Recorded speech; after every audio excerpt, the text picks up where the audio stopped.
Hey, what's up, guys? We're live once again. I got a good friend in the house, my buddy Shane Kruchten. We're gonna bullshit. We're gonna chop it up. We're gonna talk about some things that you tagged me in on Facebook. We're gonna talk about his climb from the Marine Corps all the way through being an MMA fighter and his upcoming fight that just got switched. Right? Where's it gonna be at? Yeah, my new fight. So it was supposed to be November 12th next week in Denver. Got switched up. Now I'm fighting December 31st at Madison Square Garden. December 31st, Madison Square Garden, World Series of Fighting. Keep your eyes open for Shane Kruchten.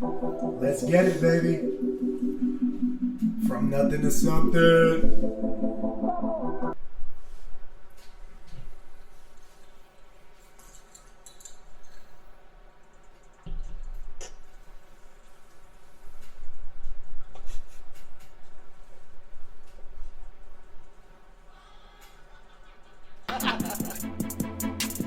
Alright, guys, what's going on? We got Shane Kruchten in the house. What's up, man? Hey, tell the people at home a little something about yourself, sir.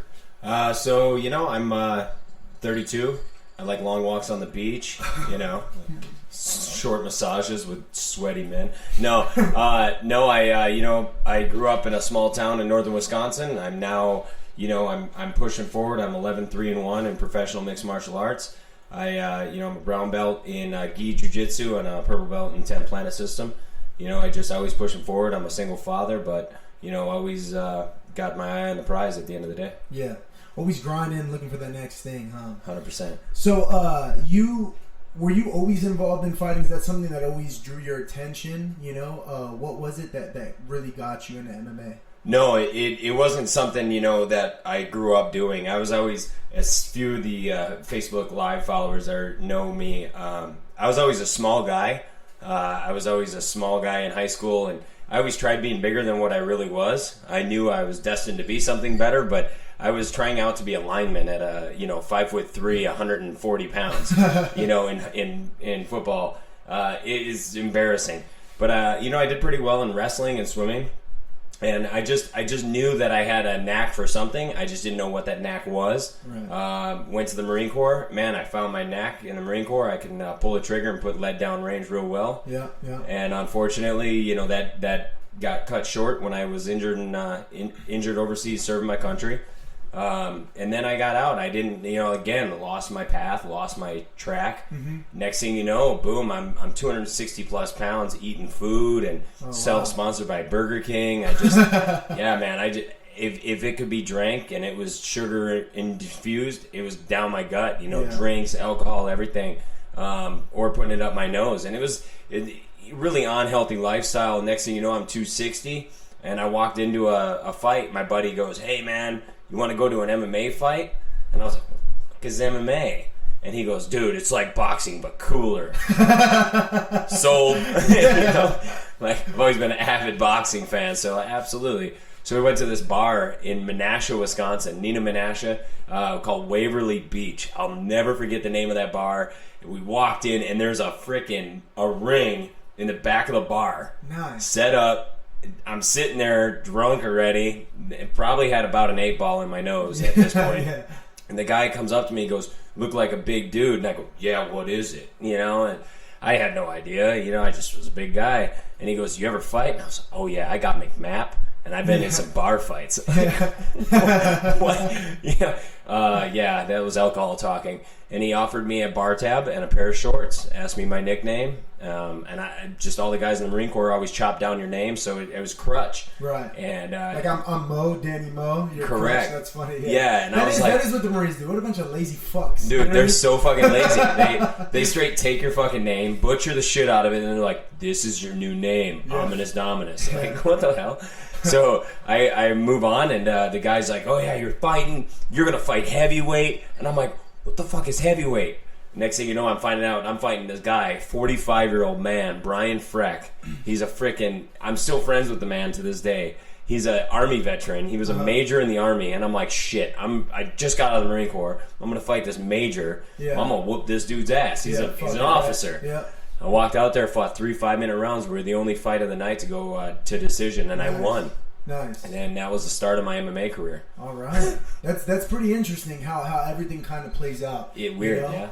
As soon as you started doing MMA, did you feel like you knew that was your calling, or how did that like come about? Oh man, I had I had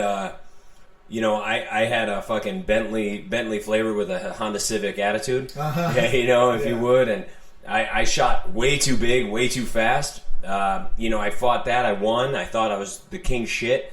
I ended up fighting Gerald Messerschmidt, who's now the RFA 185 world champion. The dude's a beast. Yeah. He beat the living dog shit out of me in Chicago, Illinois when MMA was illegal. In a stand-up kickboxing match that had takedowns. Yeah. You always got to find a loophole, right? Oh, dude. And then I fought Luke Zachrich, a former 205er from the UFC. I fought him in a square cage for Dan Severn in the middle of Ohio for $250. $250. Hell yes. And a hotel room. I drove 14 hours to get to this fight. Got completely demolished. Got my ass handed to me. That guy's a 5-fight UFC veteran. And then I was like, oh man, I'm 1-2. Like, I know this winning stuff. I need to do it. Right. And I ended up fighting this guy, this really good Marco Daniels. Man, this guy had hands. I had never thrown with somebody with hands. I had basic wrestling, no stand-up. And I was like, all right, then, what's up? And I fought him on a short notice. They asked me to fight this guy. And it was a feeder fight. I'm a piece of meat and shit record already. Ended up knocking the cat out in the second round. Nice. And next thing you know, I'm like, holy shit. Like, yeah. I'm going to be a UFC champion. Right. And everybody's like, what? I packed up my car, man. five fucking $1,000 in my pocket. Packed up my car in Wisconsin, moved to San Diego, had nobody out here. I literally was writing people on MySpace. There you go. There's a throwback. Yeah. But I was writing people on MySpace, and my boy Alex, really close friend of mine. Unfortunately, we kind of fell apart here in the last couple of years. But he actually called me recently, so we're reconnecting. But that dude's like, I got a room for you. I got a spot. Come. It's July 4th weekend. And next thing you know, I walked into an old-ass gym. I don't know if you ever heard of it. Unleash Fitness Center. Never heard of it. Okay. Joe Duarte, Wade Shipp, Pat Spate, Casey Ryan. I mean, the who's who of San Diego MMA jiu-jitsu scene was all in there. And I walked in and I go, I'm a pro fighter. And they all fucking look at me, What the fuck is he talking about? Joe Duarte had just gotten his blue belt, and I remember Joe looking at me, distinctively looking at me and going, who the fuck? And I was like, what's up then? Like Wisconsin attitude, with zero fucks to give. And, they pulled me off and they beat the living dog shit out of me. And they kept trying to knock me out and sending me away. And Wade Shipp is a big boy and can hit hard and beat the dog hell out of me. And this is right after his UFC debut. Yeah. But next thing you know, I just wouldn't leave. And all of a sudden they started to like me. Yeah. And I was like, well then, and I started to learn. They started to, bring me under their tutelage and really show me the right ropes. And then all of a sudden I got one fight. And I remember fighting and I shattered my eye socket real bad. And it was a pretty bad injury. Took about a 2.5-year layoff. And then I had to switch. I switched gyms. Unleash Fitness shut down. And I started at the arena. Okay. The arena was tiny. It was it's massive now. Oh, it's huge, yeah, bro. It's huge. And they got a really good team. Like, mad props to everybody over at the arena. Yeah, Jesse Taylor sometimes he's a beast. There and wrestle with his guys and stuff. And like it's like bro. The gym's huge already, but then when I went over there, he's like, no. If you go behind the gym, it's another building. Yeah, it's where we do wrestling. I was like, what the fuck? Dude, they got a whole another 5,000 square feet. Yeah, what? It's crazy. But Lucas is the owner over there. Mike's the manager. Vince, Salvador, Charles. All these guys, great minds. Just like over at 10th Planet. Right. It's coaches that know what it's like to be at the bottom and build something to be theirs, which is amazing. When I walked in there, at the time, we had Diego Sanchez doing his camps there. When I first ever started there, that's when Diego was a 145er. Right. I remember that guy, and he come in, he all skinny, little, and I was like, who the fuck is this guy? Yeah. Who the fuck is this? Like, you don't know me. And he beat the piss out of me, and I'm like, okay, it's fucking Diego the Nightmare Sanchez, But I got a fight through Rick Slayton, old dog, old guard, if you would, of the MMA world. And he got me a fight on this show called Cage vs. Cons. Cage vs. Cons was up in LA, sold out crowd, 14,500 people. Originally, I was an alternate. I wasn't even supposed to be on the card. Somebody got injured, and they were like, "Hey, do you want to fight?" Hervey Estrada called me, and he's a boxing promoter, and he goes, "I just love your fucking story, dude. Right. Your story is fucking rad. Your back tattoo. We need you on the card. Will you fight?" I fought a guy from Team Quest. Okay. And I started at Team Quest, Yep. so I'm Yes, you well did. aware of the caliber that those guys have. no joke coming out of there. Right. And I remember them going Team Quest, and I was like, "Fuck Team Quest. Like, I'm gonna fuck them up." And I'm like, "What the fuck am I thinking?" You know? Yeah. And I remember walking in, and I fought this guy, and Derek comes up, and I tap hands with him, and the first thing he does is look at my legs, and I go, "Fuck, he's gonna fucking shoot at me." Yeah. And I was like, "All right, then, what's up?" And I remember that's exactly what he did. And he lifted me up over his head, slammed me on my fucking head, and I go, "Oh my god, this fight's real, bro." Yeah. Like, this is a real fight. This is the real deal. Yeah, this dude's ready to go. Right. And now, mind you, this 5th pro fight, man, and I'm 2-2, and I was like, well, I can't walk out. If I lose at that point, 2-2, you're pretty much done in the world. 2-3, you're not going anywhere. Right. And it's hard to come back once you go pro. And we've talked about it before on the podcast. Those of you that are listening at home, as an amateur fighter, your record, you can be 0-10, and it really doesn't mean anything. It's all about your experience. Because once you go pro, your record zeroes out. So if you're an 0-10 fighter and you're like, you know what, I'm getting kind of old and I still want to do this, so I'm going to go pro. You go pro and you go against a dude that was like 6-0 as an amateur, you have a really good chance of beating him because of the cage experience that you have. So as an amateur, losses don't matter. But once you go pro, you don't have that option to lose like you do as an amateur. No. You kind of have to make it happen because everybody's on the climb, and you're either somebody that's on the climb that people want to see you improve, or you're a pro fighter that people are going to use you to build somebody, to be a stepping ladder for somebody else. So it's tough. It's a dog eat dog world. It really is. So 100%. That's incredible. So you were 2-2. I was 2-2 in the middle of this fight. Dude slams me on my fucking dome piece, piecing me up, and I remember him kneeing me in the dick. As soon as I got kneed in the balls, that's the worst feeling for any listeners that are listening. Everybody says, "Oh, it hurts, this and that." When you get kneed in the middle of a fight, your adrenaline's already spiked. There's no adrenaline to spike at that moment. Right. It hurts. Yeah. I remember Herb Dean walking over and going, "You got 5 minutes," and I go, and I'm like, okay. And I look at my coaches, and I did the whole bounce. The bounce helps your everything. Man parts go downwards. Right. You like shake your nuts back down. Yeah. Gotta lower. And I remember going, all right. And my coach Pat Spade at the time goes, It's make it or take it right now, Crutch. Right now, this is you. And he's yelling this from the crowd because I didn't take him as my corner. Right. I had Joe Duarte, Chemo Show, who's actually on the live. Okay. And I had Chemo Show, I had Joe Duarte, and I had Jeff Clark. And I remember walking out, and I was like, and I'm sitting there, and they're like 5 minutes, and he looks over at me, he goes, "Are you ready? Are you ready?" And I'm like, oh. It wasn't even 5 minutes. I'm like, yeah, I'm ready. Yeah. And I remember, I was just like, all right, if he does it again, he's fucked. I'm gonna fuck him up. Yeah. And the guy, he lifted me up again, up over his head. Typical Team Quest, double legs from Hail Marys. Yeah. And he lifted me up, and I grabbed his arm. I snatched it up. Ended up breaking his arm in a Kimura. And he started flopping in the middle of the cage. That was the beginning of 11-fight win streak. Nice. Man, so and a Damn, so you went from 2-2 to to 11 just something in your head snapped. Yeah. And you had an 11-fight win streak from there. Yeah. Wow. With a broken arm and a Kimura, I had a bulldog choke. I had I had some weird submissions. I had a 8 or 6 second rear naked choke win. Like in 6 seconds, you beat the dude by a rear naked choke. Yeah, with a jab, he bent over. I said, "See you later." Yeah. You know what I mean? Like, and it's crazy. I won a world title during that time frame. I fought 5-minute rounds. Yeah. And I won a title split decision against the champion. Damn. That was my 11th win. And to culminate everything that, coming from 2-2 and being at the bottom of a barrel, if you would, it was either sink or swim at that moment. Right. Either I'm going to eat the food or I'm going to be the food. Right. And that's the option. You got to be a shark in a pool of piranhas. You got to be ready to go. Yeah. You got to be ready to be that shark that's going to eat that piranha. Right, you know what I mean? exactly. You can't be the other way around. Yeah. And I was ready to go. At 11-2, I got a phone call on Christmas Eve. 2002. Merry Christmas. Huh? Yeah, 2003, Christmas Eve. It said, "Ho ho ho, Merry Christmas. Do you want to fight in World Series in March?"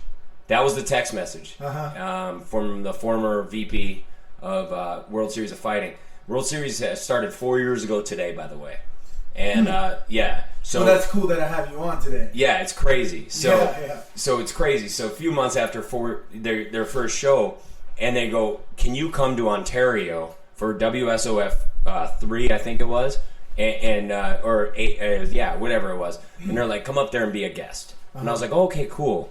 So I went up and I signed my contract, and it was nuts. I ended up fighting the number 22 featherweight in the world, Mike Corey, Pat Curran's cousin. Great wrestler, stud out of freaking Chicago. Unfortunately, a minute and a half into the fight, dude, I caught a thumb that disappeared in my eyeball and tore my retina. Oh man! And being the typical Marine with no brains, no pains mentality, right? And you're not gonna get me to quit. Yeah. Stupid, dude. I'm trying to throw punches with one eyeball, and the judges are trying to, the medical staff's trying to stop it, and I kept telling them, "Oh, I can see," and then my coaching staff at the time kept tapping me. So the ref he was asking you how many fingers, and then your coach was tapping me in the back. 2, yeah, and you were like 2 fingers. Correct. Yeah, and that way the fight could go. Damn, what movie they did that in? A recent movie. Did they? Southpaw? I think they did that. Did they? Like Southpaw or maybe it was a recent fighting movie where they did really? That. That's pretty cool because I'd imagine that happens a lot more. I wouldn't doubt it.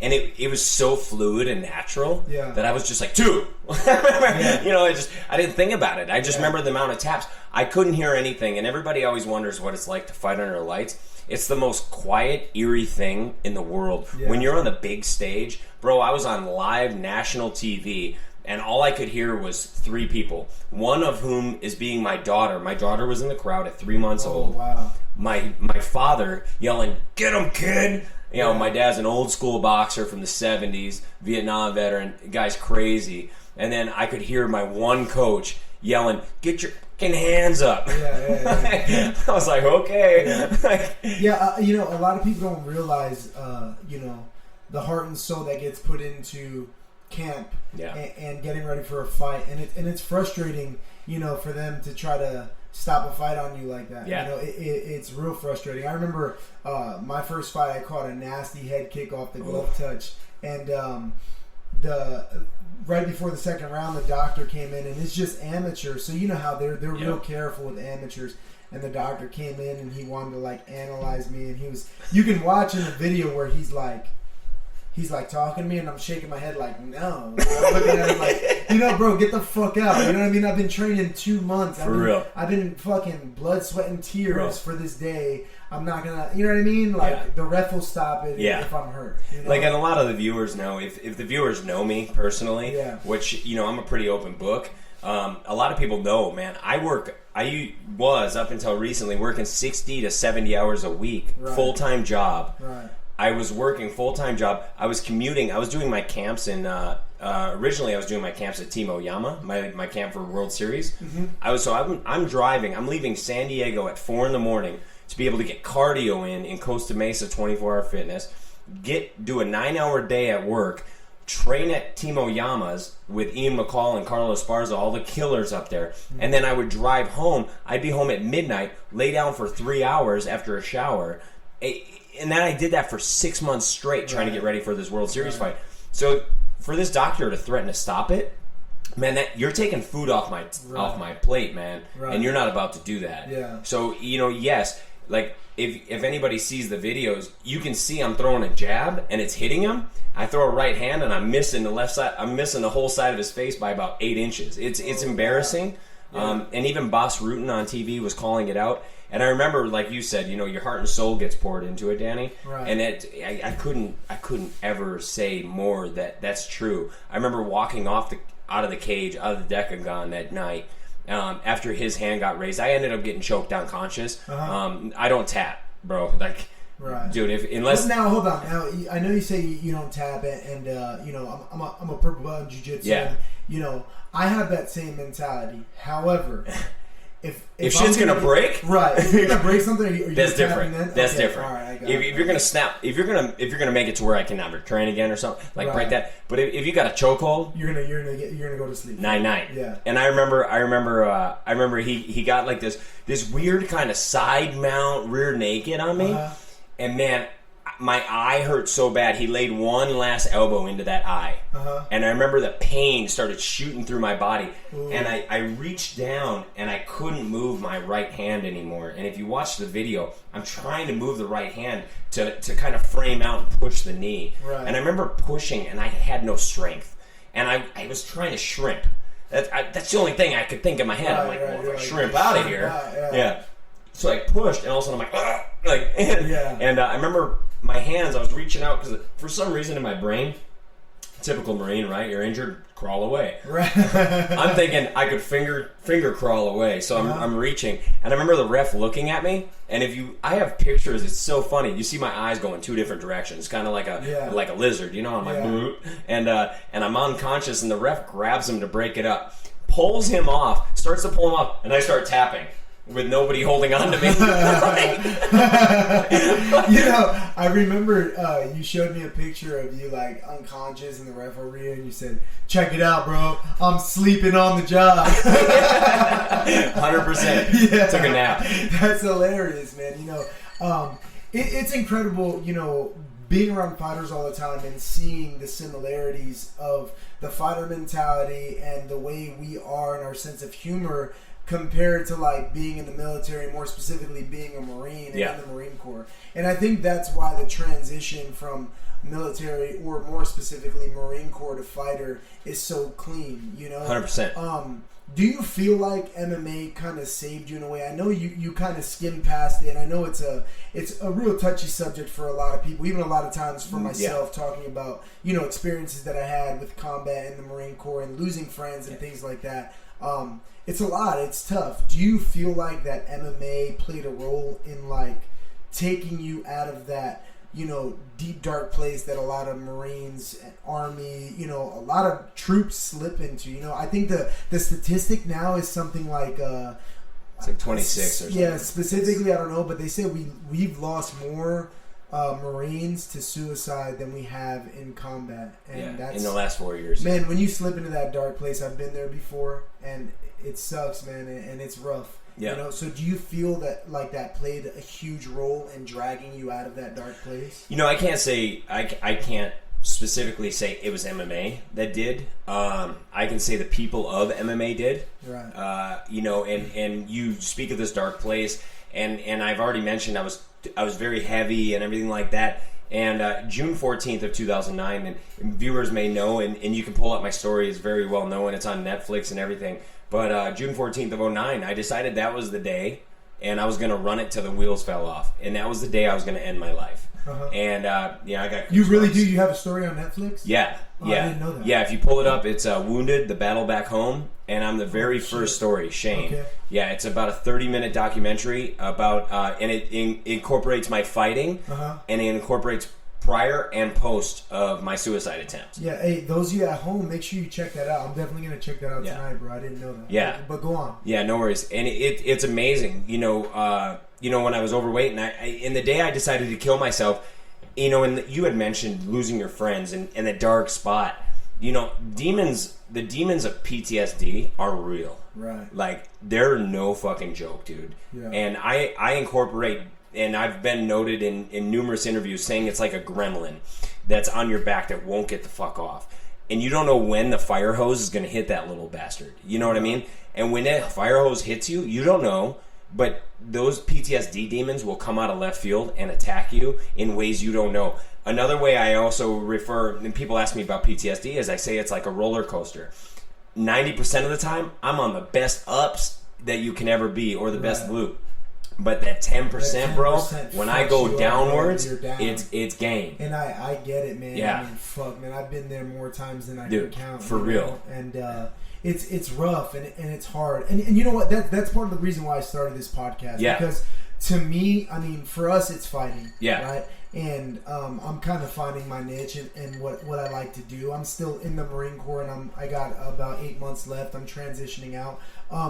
But for anybody, you know, you don't even have, those of you listening at home, you don't even it's have not to just be, combat. You don't even have to be a Marine in combat. You don't have to be, No. you know, a Marine period. You know, maybe you're going through something and you're real depressed and you're feeling down in the dumps.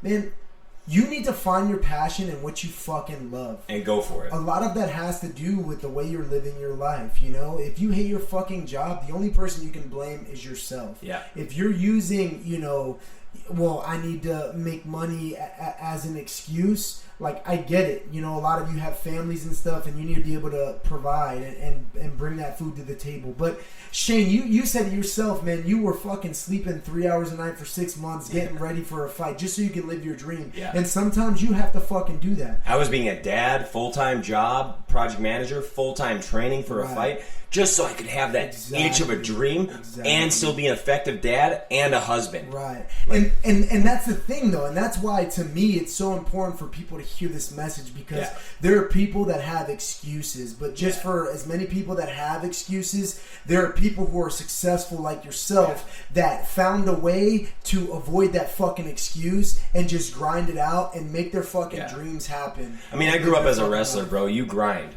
You make it happen. You know what I mean? So, you know, and Danny, to you know, retrospect, so that, you know, your original question was, you know, did MMA save me? I think one of the biggest fucking things, man, is the people of MMA. When I walked into Unleashed, they didn't know the dark spot I was in. They didn't know that, bro. And when I fought, it was before that. My last fight, when I won that fight, I was battling with so many demons. It was right after that fight when I got my eye injuries, when I tried to kill myself.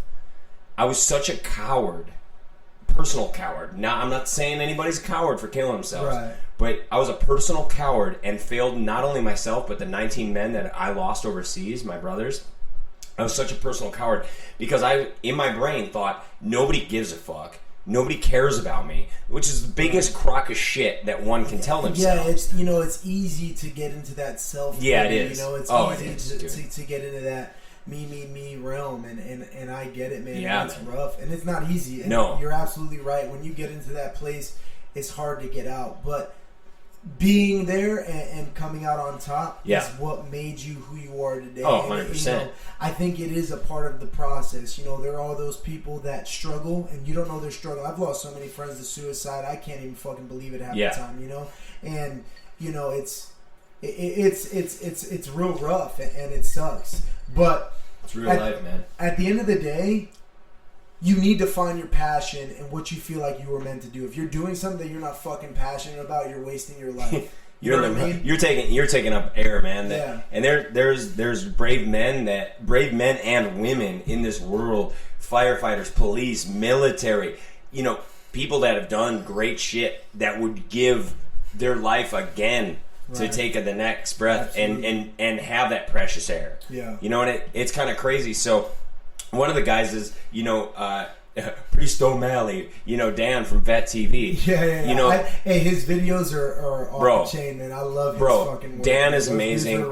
Dan's an amazing individual. All his crew, amazing individuals. You know, I had, you know, I've chopped it up with Dan a few times. I've told him, you know, my services are at your disposal, whatever I can do, you know, and the whole thing is you get somebody like that, and Dan, you know, gave up a career in the military, but now he's redirected everything, doing silky hikes and stuff like that. Right. But it's to raise awareness and really show these guys, like, you know, we're a different generation, bro. Right. You and I, Danny. Right. And anybody that's post 9/11, we're different.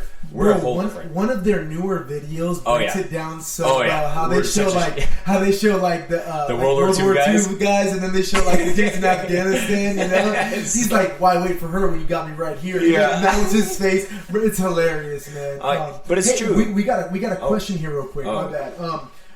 Mike Proctor, shout out to Mike Proctor. Thanks for being on. That's my head coach right there. Okay, he said, as a pro fighter and someone who's looked up to by up and coming fighters, high school wrestlers, and jiu-jitsu practitioners, what advice would you give to help them accomplish their goals? You know, my biggest thing is, you know, somebody sets a goal. That's just a dream with an expiration date. Is a goal. Right. Why set a goal? Why not set something? You set a point in life. I need to reach this point.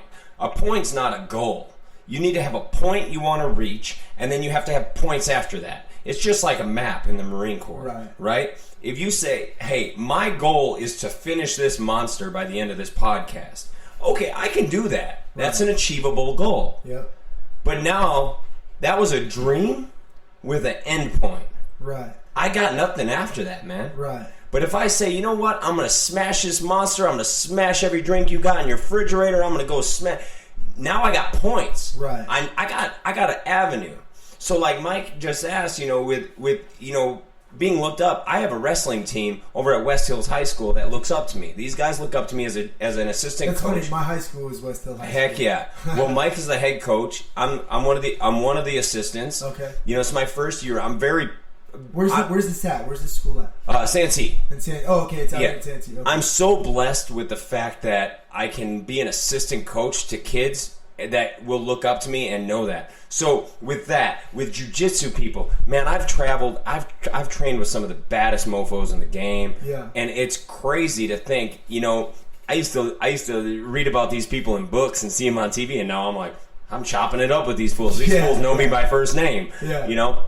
And like my professor, Carlos Valente, I mean, he knows me by first name. Like, shout out to Carlos Valente. We saw him yesterday. Manolo got his stripe. Fourth degree black belt. He had some pretty interesting words of wisdom. I thought it was pretty crazy how he came out here, from the beginning. And, man. And he made jiu-jitsu with nothing in San Diego. And bro. He was talking about that. Any jiu-jitsu school, you go there, you drop my name. I'm about to go train all over now. But no, and it's crazy. So like that's one word of advice I can really give to anybody, no matter what age, no matter what your goal is, whether you're a fighter, a jiu-jitsu person, just a person in a career. Right. If you're in an office, okay, cool. I'm Joe Schmo in the mailroom. Right. Guess what? My point is to be in that desk. Right. Okay, cool. I nailed that desk. My point is to have 10 people underneath me. I know another point. Right. My point is to be CEO. Right. Cool. Fuck CEO, that ain't the top. I'm going to own this bitch. Right. You know what I mean? So, just to clarify exactly what you're saying, because I agree with you 100%, and I've said this to plenty of people before. Those of you at home listening that have dreams or aspirations, and it doesn't have to be in jiu-jitsu or martial arts or MMA or in wrestling, whatever it is, okay? Set it and go for it. Exactly. What he's saying is what a goal is, it's your overall end state. What do you want at the end, right? Yeah. So, for instance, a lot of people go to school, right? Your end state would be what you want a career in, okay? Now, that is your goal. And what he's saying is you need to set steps before that. You need to understand, okay, well, I want to be a physical therapist, right? Let's say you're in high school and you say you want to be a physical therapist. That right there is your goal.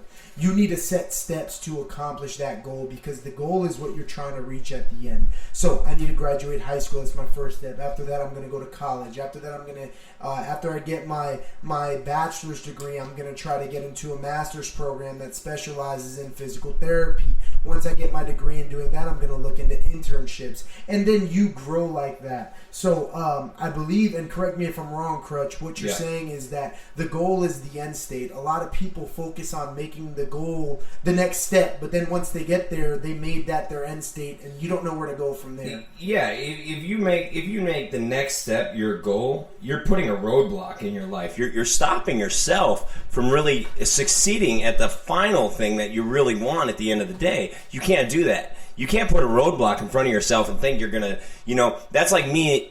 That's like any of the viewers. That's like driving down the road and being like, "Hey, guess what? We're gonna go to Disneyland, but we're gonna set up we're gonna set up barricades in San Clemente. Mm-hmm. Are you gonna reach Disneyland? Right? No. Yeah. But you started. That's true. I mean, is that the goal? That's true. Yeah.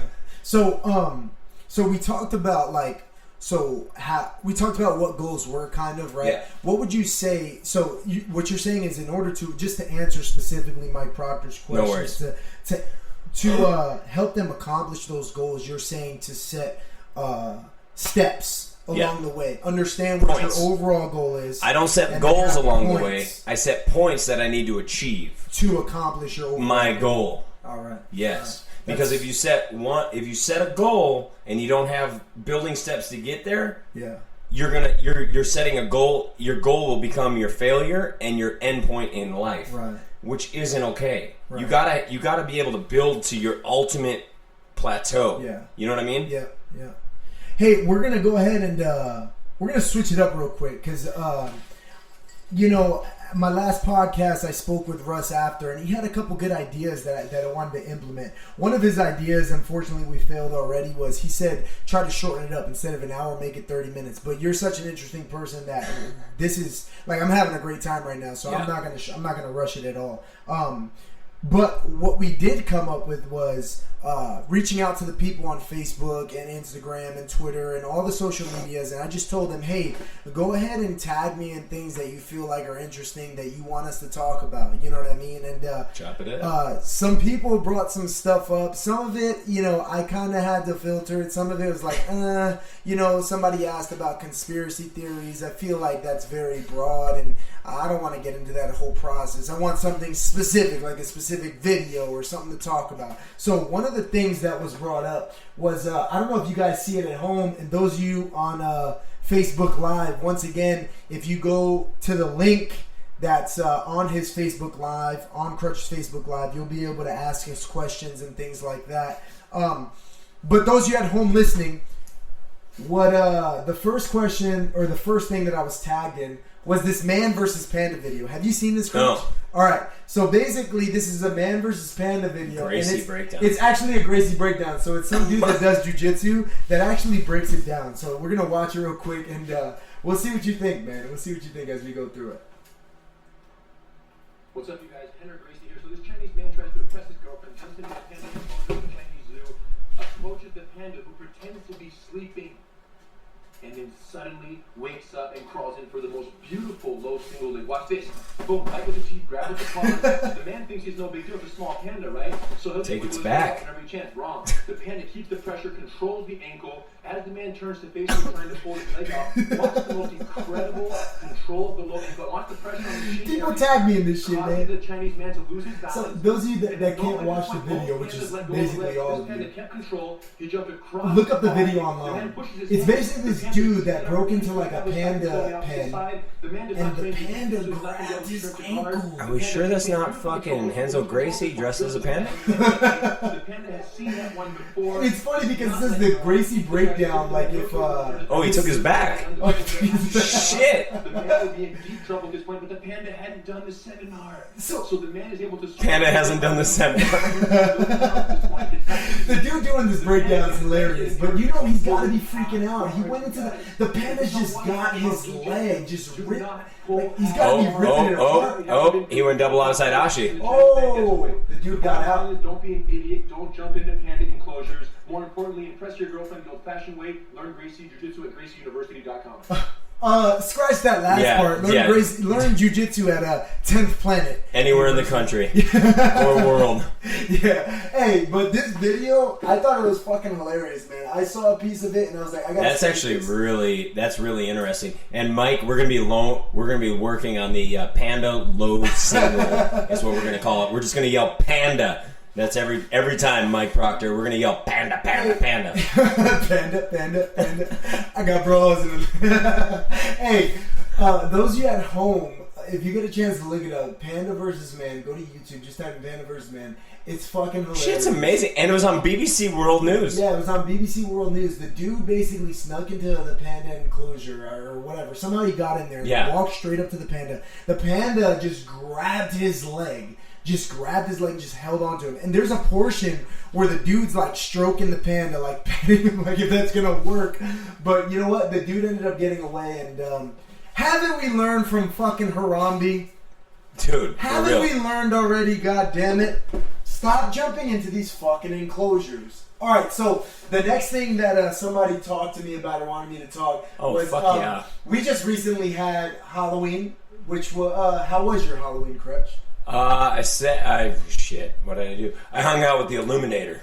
All right. Eliminator, sorry. Yeah. The hey, Eliminator. You know, that's hilarious. I actually saw exactly what you guys did. I thought that was great. How you were Boogie and she was Nora. Yeah, that's man. Hilarious. Yeah, I dressed up as Boogie. She dressed up as Nora. It was their wedding anniversary, and we decided to show up to the gym dressed as them. Oh shit! It was their wedding. Yeah. They guys got married on Halloween. Yeah. Oh, so we showed up to the gym dressed as our lead instructor, Boogeyman Martinez, and his beautiful wife, Nora Mora. We dressed as them on their wedding night. Yeah. And everybody just went, what the hell? That's hilarious, bro. And you had like that like skin thing on your head to make it look like you're bald. And shit. Yeah. I had a fake skin cap to make it look like I was bald. I had a beard with gray streaks to match boogies. Like, it was hilarious. I even had fake plugs. Yeah, I was. You know, oh, you did? I didn't even look at that. Yeah. I was watching on the Facebook live feed. Yeah.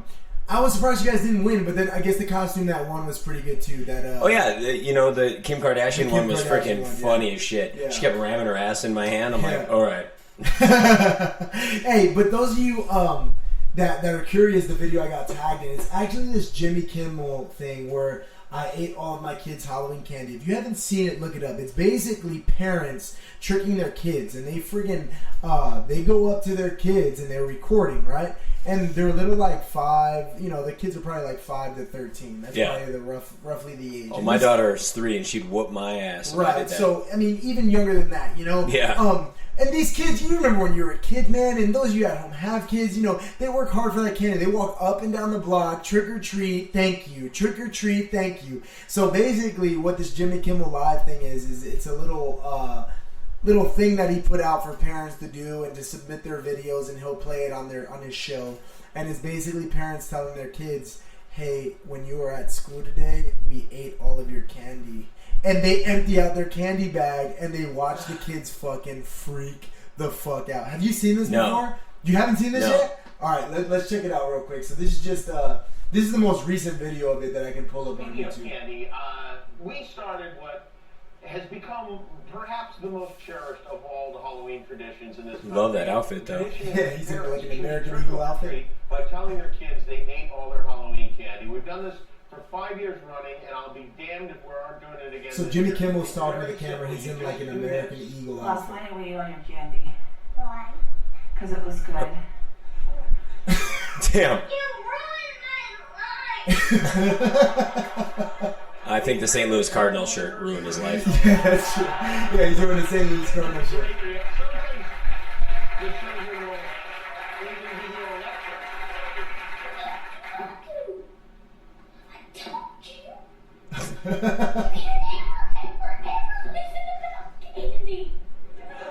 She needs to lay off the candy. Yeah, she does. She's a heavyweight little kid. She's a heavyweight little girl. Huh? She needs to lay off that fucking candy. Those of you at home listening, go ahead and look it up yourself. It's actually pretty funny. It's good comedy, and they've been doing it for a couple of years now. He's got a couple of different years of actually doing it. So 5 different years. Yeah. It's pretty funny. Would you ever do that to your daughter or what? Oh, fuck yeah. Yeah? Come on. How do you think she'd react? I tried sneaking like a gummy bear or some shit out of her little package, Like last night I was like, oh, give daddy some gummy bears. Open her a brand new pack. She goes, here's one. Oh, she gave you one. I said, for real? And she just looks at me and she goes, you don't need any more, daddy. I'm like, damn, my kid's even on my Weight Watch program. Like, what the hell? Hilarious. I think Boogie's giving her calls at night or some shit. Telling her like no candy. Yeah. Hey, how much do you cut weight? How much weight do you cut? About 54 pounds. 55 pounds. You're already a little dude. How the fuck do you do that? Yeah, I cut a lot of weight. I walk around at 8 or 9% body fat. But yeah, I mean, when I started this cut for November 12th, I was 204. Yeah, what? I was a big boy. I was fat. It was a little heavier than I like to go into camps. Fighting at 145. Yeah. No, this time when my fight got canceled, I talked with Uncle Bill, one of our lead trainers, and Manolo Hernandez, and Boogeyman, and they all looked at me and they threatened me, basically, very friendly threatened me not to get out of shape and get fat. So I've been staying in the gym. You've seen me staying fucking money active. Yeah. So this camp's going to be about a 15-week camp by the end of it. Which is fine with me, you know what I mean? Game on. We do just more strength conditioning. I'm less than 20 out right now. Yeah. Oh, that's not bad. So give the viewers a retrospect on that. My last fight week, I showed up on Tuesday in Las Vegas for a Friday night weigh-in. 34 pounds overweight. Damn. So I lost 34 pounds in 3.5 days. It's crazy. And don't get me wrong, those of you at home, I know you can't see Shane Kruchten. But I said he's a little guy. I meant he's a slim guy. How tall are you? You're a 6'1". I walk, and I'm 8 or 9% body fat. Yeah, you're a slim dude. Yeah. You're a slim dude. So it's crazy for you to be able to cut that much weight. Because for me, I have that about that amount of weight cut as well. But I'm a lot thicker. You know what I mean? It's a lot easier on my body. I feel like than it is for you. Yeah, yeah. She does say that normally. All right. So this next video, somebody asked me to check out Samuel Rivera films, and I looked him up. Samuel Rivera, he does some jiu-jitsu and stuff like that, and I mean it looks pretty legit. Samuel Rivera films. This is one of his trailers. Seems like he has the same idea about me. You know, he says life's about choices, living your legacy. And he's recording a bunch of people at the gym working out, some intense music. You know, your average stuff that's going on, but I guess I can relate to this video, so can you, just because it's an MMA gym. And this dude's weightlifting, getting work in. But I like the message. Be the hero in your own story. 100%, dude. Yeah. I think Joe Rogan was the one who it is. Yeah. Find your inspiration, 100%.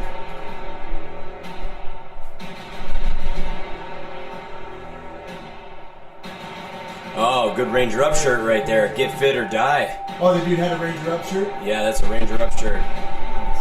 Shout out. Your life purpose. Yeah, when you guys get a chance, check this out. And I'm not just saying that because he's my friend. I really don't even know this guy. We are friends on Facebook.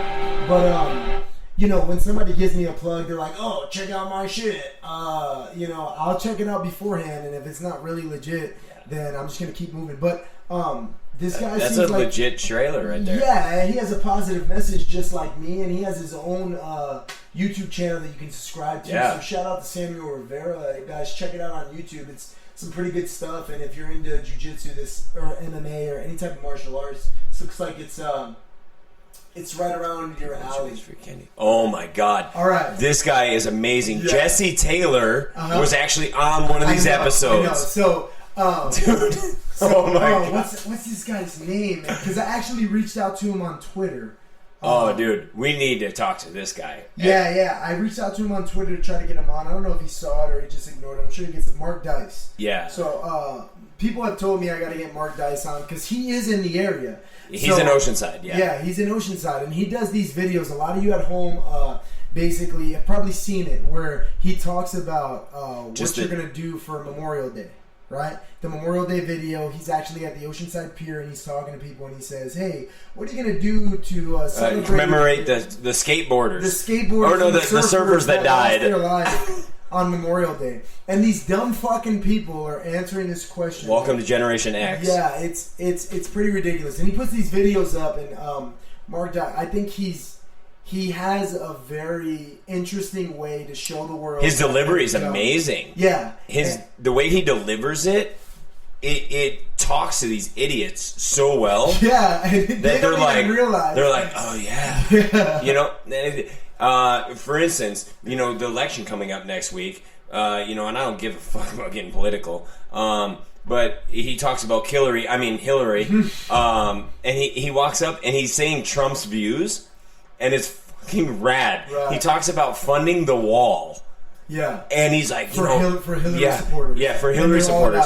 And he's like, man, she's totally and lays out all Trump's views. And they're like, hell yeah, we support Hillary. Yeah. I'm like, are you guys fucking, are you retarded? You know what I mean? That's hilarious, man. You know, I seen another one where he was talking about Hillary's campaign to support Sharia law. Yeah, that one was rad. And they're like, totally down. Yeah. I'm like, bitch, you realize you'll be covered up like a habab? I know. Like, you fucking...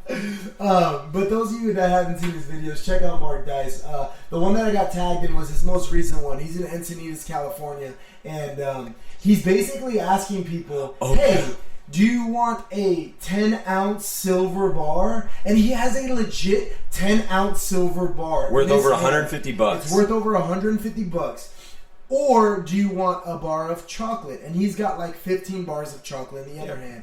And every single one of them took the candy bar and like looked at him like he was dumb, you know? Let's just watch this real quick. Let's watch a little bit of it. Pure silver bullion or a free Hershey's king size chocolate bar. You'll take the chocolate bar. Fucking 50 cents or $150. Hold on. I'm gonna go back real quick so you guys can listen to what we're talking about. How he makes stupid people look stupid. Look. Just listen to what he says when she grabs the chocolate bar. You'll take the chocolate bar. Who needs a 10-ounce bar of silver? Have a good day. Hey, you guys get a chance.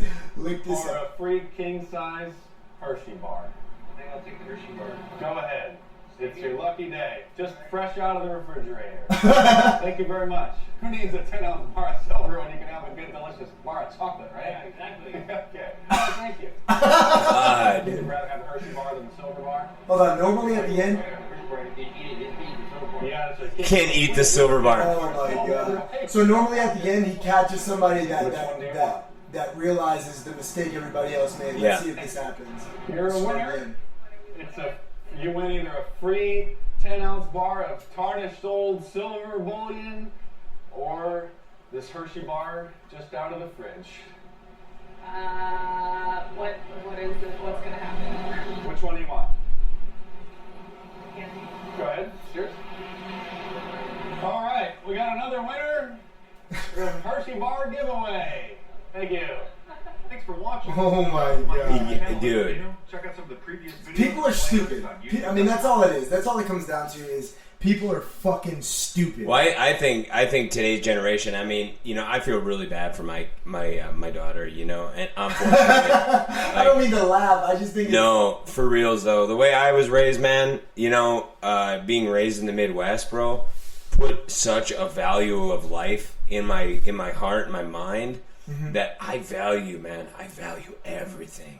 Yeah. Like, and I'll like I said before, I'll make pinpoints, and I need to get to those pinpoints to get to the end goal. Mm-hmm. Nowadays, like this generation coming up, whatever the hell they want to call themselves, dumbasses. I don't know, but they're like, gimme. I'm like, dude, nah, go out, grab life by the balls, and make it yours. Right, it's right. got to be yours. Right. If you want it to be yours, achieve it yours. Right. Make it yours. you have to make it happen. Yeah, You have to dude. There ain't handouts, bro. Yeah, and people don't realize that. Same Bernie Sanders world. Yeah, and honestly, I've talked about it before. I think that stems from the society where everybody gets a trophy mentality. You know, everybody thinks that because the guy to your left is doing better than you, you deserve everything that he or she has. And that's not fair, because when I was coming up, if he got a trophy, then so did I. And if he was working harder than me, it didn't matter because we both participated. Yeah, bro. You can suck a dick with that mentality. Dude, I got a silver medal once, just to give the viewers and listeners some perspective. I got a silver medal once. I was so proud of getting second place, bro. So proud. I went home and I showed my dad. My dad called me a bitch. And I looked at him and I was like, what? And he goes, you're the first fucking loser. Why are you proud of that? And I go, holy shit, man. Yeah. My dad's got a point. Yeah. I threw that silver medal in the trash can. Dude, silver medal. I threw it in the trash can. I was like, I'm not accepting a silver. I'm going to get gold. Yeah. And you damn right, I put everything into it to get gold in wrestling. That's hilarious, man, because if you go to my living room, there's a bunch of bronze medals hanging, so thanks for making That means Danny's a little fucking loser. He's like the second loser. Hey, to be fair, I got more gold, but I do have a couple bronze up there. Yeah, I got a purple one that has gold around it. I'm good. That's hilarious. But yeah, I think that it's disgusting what's happening to our society, and I probably won't go as hard with my son, you know, but I will. Oh, my dad had that Vietnam mentality. I know, bro. Crazy. But I'll let my kid know for sure. Like, oh, hey, yeah. like. Well, I'm gonna let him. If my didn't daughter really gets earn second that. or third, I mean, hey, guess what? You earn that shit. Right, You know what I mean? right. You beat motherfuckers, and Right. you earn that. Yeah. Like fucking pat on the back. Let's go do better. Right. You know? Okay. So you gotta step. You earn that step. And for any listeners that have children in sports or doing anything, you know what? If they get second or third, guess what? You did good. Right. You got something that there's so many people behind them. You did something good, but guess what? There's still better, and we need to achieve that. Not, oh, well, here you go, little Johnny. Oh, everybody got this. Man, that shit's going in the trash. No, I don't give a fuck. Like, I don't care if there's any coaches out there or anything like that, and I understand. Like, I'm not going to give a trophy just because some kid was on my team. Right. I'm not going to I'm not going to accept a trophy for my daughter just because she danced or just because she did this. Make the fuck out of here. I think participation trophies is a bunch of bullshit. I think it's breeding a society where we're pussies. We're pussies, and we hate instead of build. I feel like in the 50s, right? Like a dad will be out on the sidewalk with his friend or with his son, right? And the dad will be like, "See, son, look at Mr. Johnson and his brand new Cadillac. One day, if you work hard like Mr. Johnson, you can do that." Now people are like, "Look at fucking Mr. Johnson driving around his fucking Cadillac because he makes a lot of money." Fuck that guy. And that's like the mentality. It's fucking bullshit. When I was young, Danny, and just to give you a real retrospect, I grew up on a farm, middle of Wisconsin. Right. 36 people in my town. El Dorado, Wisconsin. Okay, I drove 45 minutes. I woke up at 5 a.m. to make school on time. Yeah. And I have no problem with that. Because we drove a 1978 F100 Ranger pickup truck with a 390 in it. Beat up as hell, no heater, and that's all I had. My dad said, if you want anything nice, you're going to earn it. You're going to make that money. Good to go? And I said, oh, yeah, okay, Dad, okay. And I remember when my dad got a new truck, he's like, if you want something this nice, you got to earn it. And and a lot of people give me shit at the gym, and you know that. Right. I ride some friggin' pretty clean whips. Yeah. You know what I mean? And I just got the 2016 fucking Mercedes. And I don't give a shit, dude. To be fair, man, you've done your time. Yeah. You've done your time honorably in the Marine Corps. But that wasn't. It's not a gift. And it's not. No. It's not. But I'm saying, you enjoy yourself, but you don't live beyond your means. No, I don't. Not at all. But my car is beyond my means. But I don't give a fuck. And everybody, there's a joke, and I've posted it before on my Facebook, and I get a lot of hate for it. It's always, money isn't everything. But crying on a Huffy fucking sucks. I'd rather cry behind the wheel of a Mercedes. Yeah, and it's a true story, dude. I seen another one where it said, "Money isn't everything." Bullshit. You ever seen somebody upset on a jet ski? It's funny. Hey, but speaking about the society, I like what the Gracies talked about. They talked about how their dad would say, "Hey, if you come in first, I'll give you $10. But if you come in, but if you don't place, I'll give you $20." And the whole thought process behind that was to show them that competing is important. It's not about winning or losing, and I think that that's a good mentality to have. I think that whoever created this everybody gets a trophy mentality needs to be slapped. Well, I think that their intent was to have the same type of message, but they went about it the wrong way. Wrong way. Yeah. I don't think everybody deserves a trophy. I think if you work hard and you're the best one on the team and you put forth the effort, you deserve to get recognized. You deserve to get rewarded for it. Everybody doesn't get the same trophy as you because you worked harder. However, recognition and participation is still good. Two different because right, it's two different things. Yeah. To give the A student a college degree that the D student has the same college D's degree. get degrees, it's homie. bullshit. But to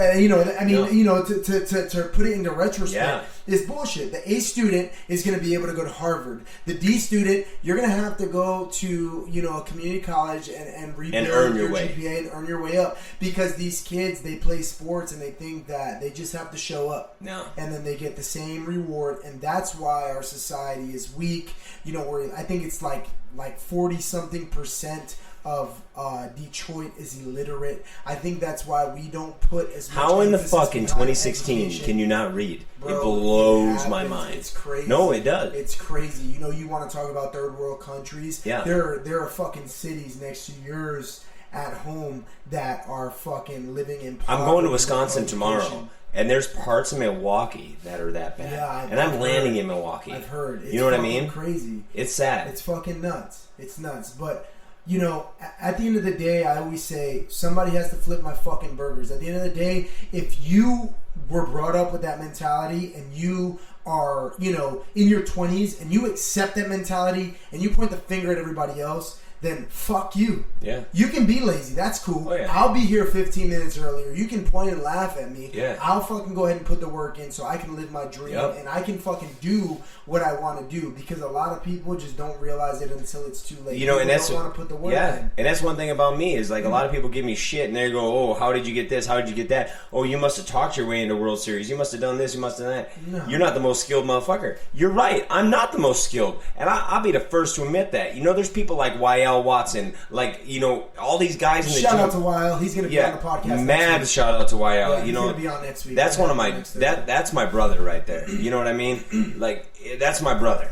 And I got dudes in the gym that will smoke the fuck out of me in the gym. Yeah. Just to be real and honest. And I'm not the most skilled dude in the gym, but when it comes to work ethic, I can almost outwork anybody in there in means of, you know, I'll grind the shit out of you, and I guarantee my gas tank will beat your gas tank. I'm a cardio machine, so I'll just keep going and going. And even if your gas tank isn't there, man, you know, it's the mentality that you have, and most Marines, former Marines, doesn't matter, they have that mentality where, like, I'm not gonna quit. Like, if you're gonna beat me, like, I'm gonna you need die. to kill me to I'm beat gonna me. die trying to win this shit, trying to show you that I'm not a bitch, you know? And it's just the heart and the dedication. Yeah. And that's what happens when you really put all of your eggs into the basket that you're passionate about. 100%. And those of you at home listening, if you have a fucking job that you hate, or you're doing something that you don't like, find something you love. Because of fucking comfort, you're wasting your life. If you're not passionate about what you do, then you're wasting your time. If you're wondering why you're depressed all the time, why things aren't working out, why relationships don't work,